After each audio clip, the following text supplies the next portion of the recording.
Good morning to all, dear students.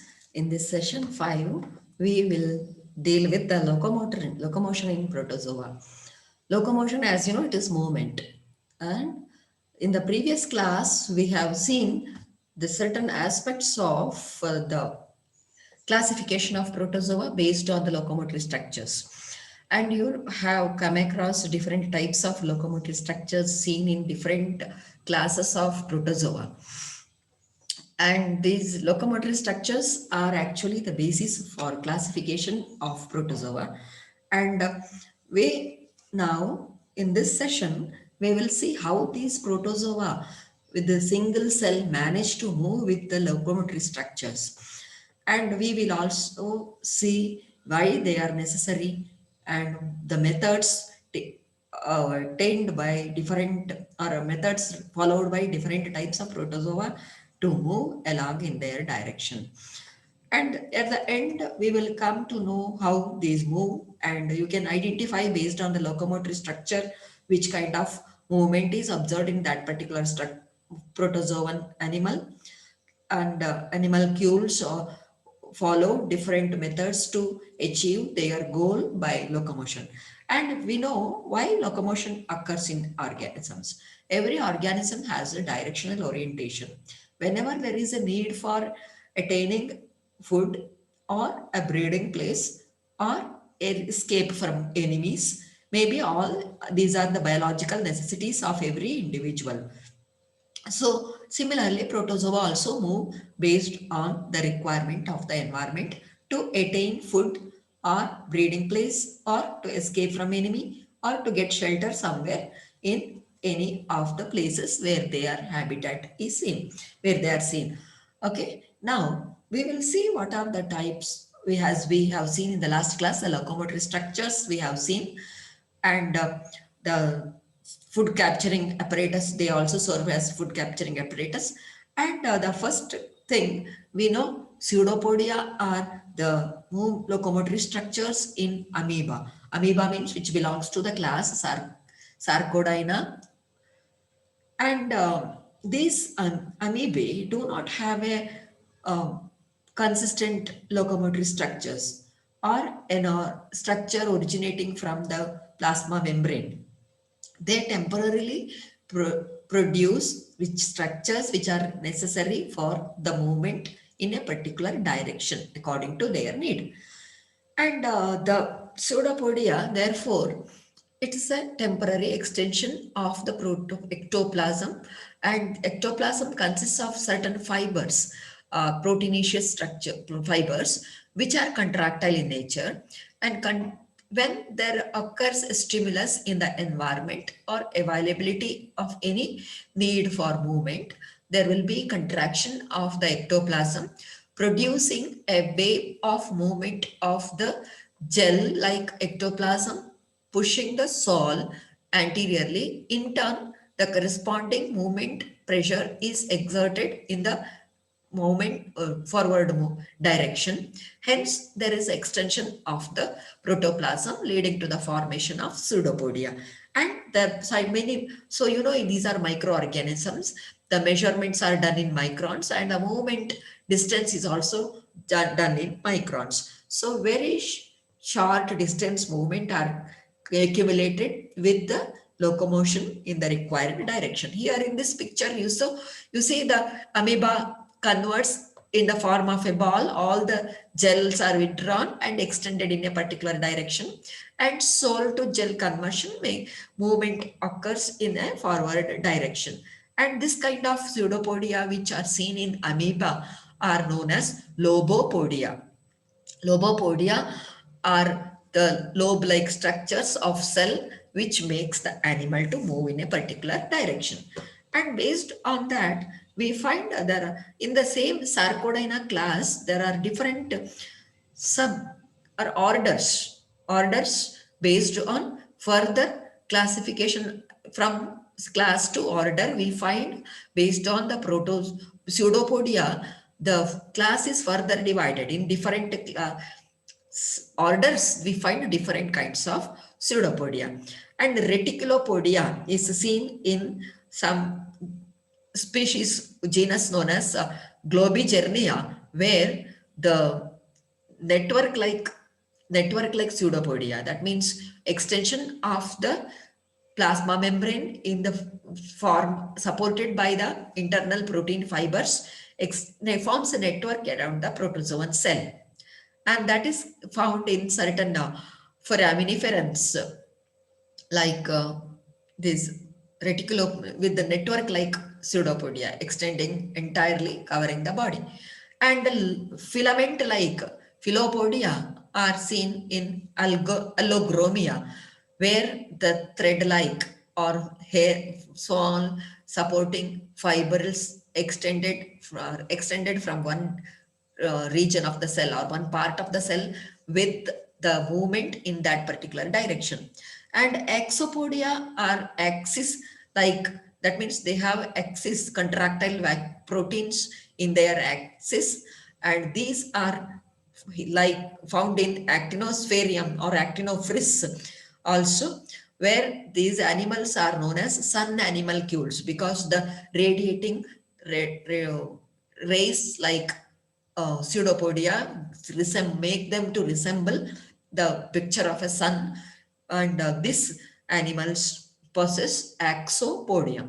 So anyway, all these kind of pseudopodia show amoeboid movement, make the cell or animalcule to move in the required direction by temporarily ejecting and withdrawing the protoplasm into this pseudopodia. So we call this as false foot.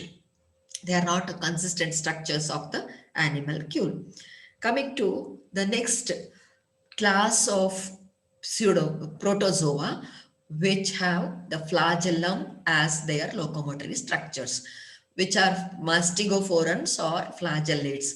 Flagellum is a locomotory structure which originates from a granule or basal granule or from a depression or a small in pushing of the cell in the cell membrane, and they will have an axis supporting the whip-like structure which extends out of the plasma membrane, and this supporting structure is known as axoneme.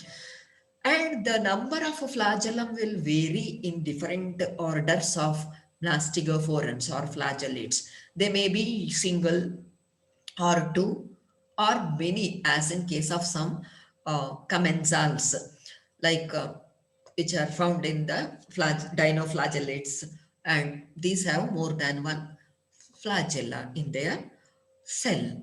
Now, how Euglena moves, we will see. How Euglena makes its movement. Euglena, it is a freshwater mastigophoran. And when this wants to move, the flagellum, it has a single flagellum, it will move its flagellum in the direction where it has to move, like a pedal. Pedal means once press it gives, and that flagellum, that is known as effective stroke. And after this effective stroke, it recovers, and you know how a cycle pedal moves. And this effective stroke and recovery stroke make the animal to move in a particular required direction.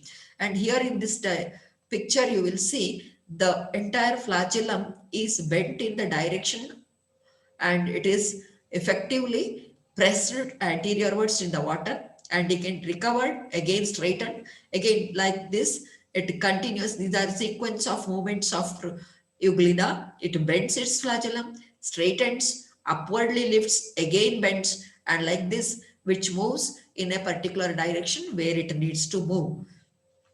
And based on the number of the axonemes, there are different types. We can find stichonematic flagellum has single row of mastigoneme, partonematic flagellum with the mastigonemes which are arranged parallelly along the flagellum, pentachronematic flagellum, and these have two rows of mastigonemes extending in the lengthwise towards the tip, and there is a terminal filament and also found here as a small structure where it is extended anteriorwards.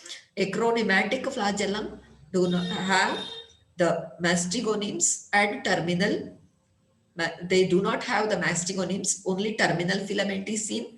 And simple flagellum is or mastagonims and terminal filaments both are seen in undulate with the structure like that of in certain other aquatic flagellates, and some parasitic flagellates show undulating membrane with there is proteinaceous structure between the flagellum and the animalcules cell.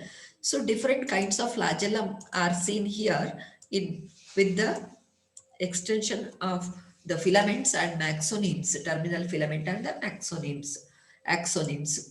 So now we'll come to the ciliary movement. Cilia are locomotory structures which are hair-like and numerous in number, found in the class Celiophora. And if you observe cilia, they arise from a basal granule in the inside the pellicle in the plasma inside in the pellicle between the pellicle and the plasma membrane, and they are minute protoplasmic extensions. They are numerous in number. They encircle the cell of the paramecium or any ciliate for that matter, and they occur sometimes in the form of a tuft or a bunch at one tip. According to the species, there will be variation in the arrangement and the method of arrangement and encircling of the cilia ends out and cell of these animals. And how the paramecium moves, we will see, or any ciliary movement for that matter, has sequential beating, one after the other, like cards placed in a vertical row. Then if you touch from one side or push from one side, all these cards will fall down. The cilia beats, one cilia triggers beating movement, and continuously, sequentially, step by step, there will be movement, and you will see that we will have different strokes or propulsion of water occurs due to beating action of this cilia, and there is effective stroke and recovery stroke, and this will make the animal to rotate in a particular direction, and by rotating entire cell it will shift its position from one point to another point, and so the cilia makes the water movement origin which in a wave-like fashion, pushing the animal anteriorly in the direction of movement. So here we will see how propulsion of water occurs and the direction of movement of the protozoan ciliate. With this, we have seen three kinds of movement.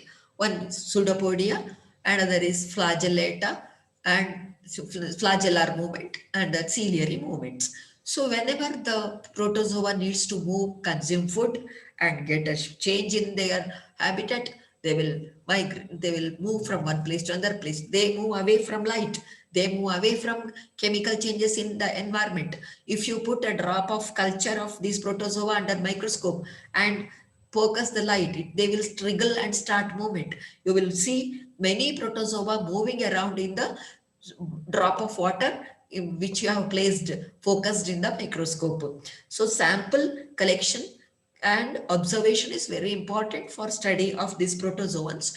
So if you have any microscope available, you just take a drop of water from any water body, fresh water body, and put it on a slide and keep this, cover it with my cover glass and focus it in 10x. You will find many minute protozoa moving. If in the small quantity, at least the protozoa you can make out from other organisms, because now you have studied and you are familiar with the structure of locomotory structures and shape of these animals.